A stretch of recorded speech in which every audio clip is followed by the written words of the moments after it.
Land of wood, no water? Well, as Jamaica's water crisis deepens, the government is looking at desalination as a possible solution. That is, the process of removing salt from seawater.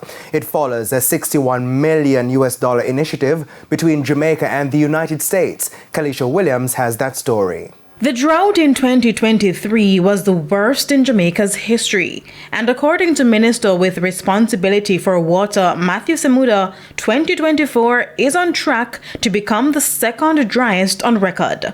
That means a lot for our water supply.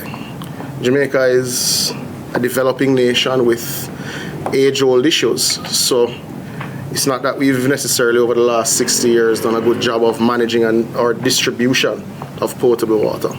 And that has its own legacy issues which the government is working to correct. However, there are some issues that the government cannot tackle on its own, chief among them climate change, which is leading to crippling droughts. Mr. Seawater pointed to Hurricane Beryl and the recent squall line as events which have affected the island's water sources. You'll have in an afternoon a squall line that gives you 30 days of rain in 2 hours, so the surface runoff also doesn't allow for the absorptive capacity of your systems.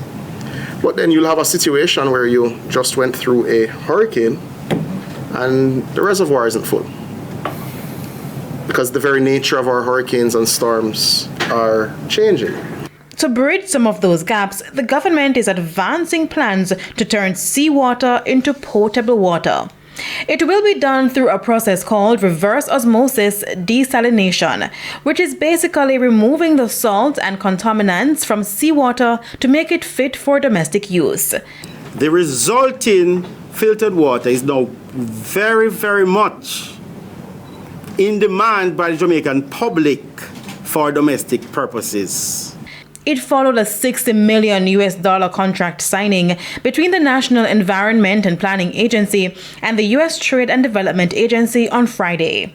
With the technical assistance grant conferred by the United States Trade and Development Agency and by extension the government of the United States of America, NEPA will be able to undertake a study to examine the impact of reverse osmosis water treatment plants on the natural environment. As for the sectors which could benefit from desalinated water, it won't be necessary in every corner of Jamaica, but it is necessary today for corners of Jamaica that require reliable water to grow. Kalisha Williams, TVJ News.